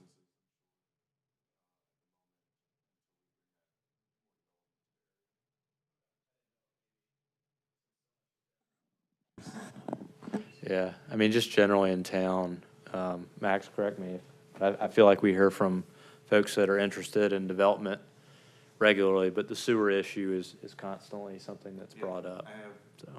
multiple meetings a day Yeah. with developers.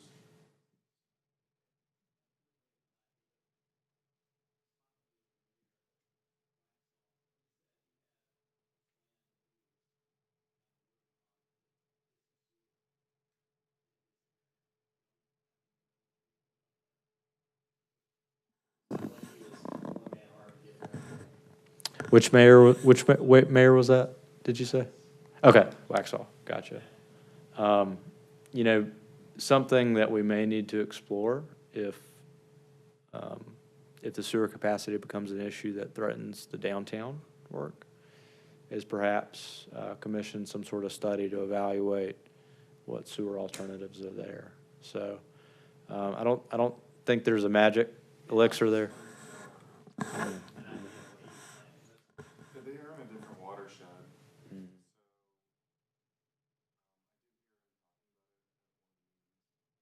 But I didn't. No, thank you for asking. Develop a more proactive communication strategy. What we decided was to use existing resources to efficiently improve external communications, and if that's unsatisfactory, consider increasing resources, i.e. adding a position in the next budget cycle. So really what we decided to do was make sure our HOA email list for the Sunshine List was up to date, and then also at the same time develop a blog post, and Ms. Tickles has done a really good job with that, and that has, we've had our first post, and I know she's working on future posts. And then finally complete the citizen survey by December 31st, 2022. I think, as y'all know, we've opted to extend that deadline a little bit, so we'll get there to allow a little bit more time for council feedback, but we likely won't meet that date. And then outfitting the council chambers here with a virtual meeting capabilities, and that is on schedule to meet that goal. Ensuring and encouraging completion of critical state intersection improvements. So for P3, you know, we wanted to keep the project moving forward, but not overcommit local resources for a state project. And for Old Monroe Road, continue to monitor the scope and schedule. So, as we all know, for Potter and Pleasant Plains, we're moving towards turning over the project to NCDOT. We're working now to try to resolve a Duke utility invoice issue and continue to work through that, as the board is well aware. And once that's done, we'll go head first into getting that interlocal agreement done there and moving forward with that project. But right now, barring any material shortages, DOT anticipates a let date of late spring, early summer for that project. And Old Monroe Road, we're continuing to provide updates to the board. And I believe the estimated let date is 2024, if my memory serves me correctly there.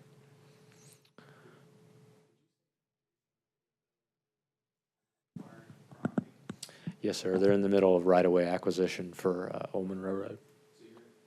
Yeah. Yeah. Yeah. So when you let a property, you're actually. Yeah, you're exactly right, Stephen. So typically, by the time you've let the property, meaning going out to bid, it's designed, all the right-of-way has been acquired, and everything's ready. We just need a contractor to give us a good bid, and we award it, and the contractor can go start on the project. And that is it for those town priorities. Thank you for your time. I know it's late. I'm submitted the balanced scorecard results for y'all. It is quite extensive. Happy to go through that, but I want to be respectful of your time. Y'all could read it through it on your own if you'd like. So I would defer it on the board on how you want to proceed there.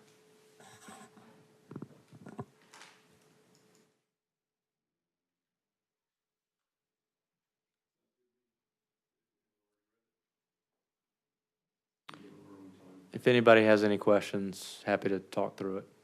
Thank you. Thank you.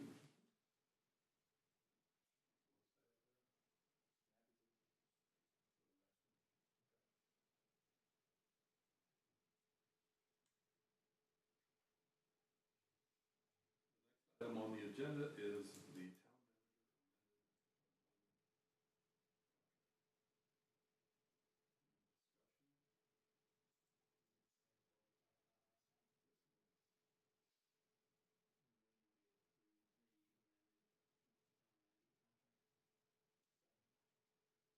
favor? That's unanimous. Yeah, thank you. I appreciate the board's support. And I was thank you. Nobody's ever applauded me at a council meeting for anything. I do want to say this, and I really mean this. I told the staff, I feel like confidence of the town manager is really a confidence in the staff. A lot of the things I sit up here and talk to you about, it's the people behind the scenes making it happen. So I want to recognize them, and also having a really good board that functions well and has the council's best interest at heart. So thank you. Not enough. That's all right.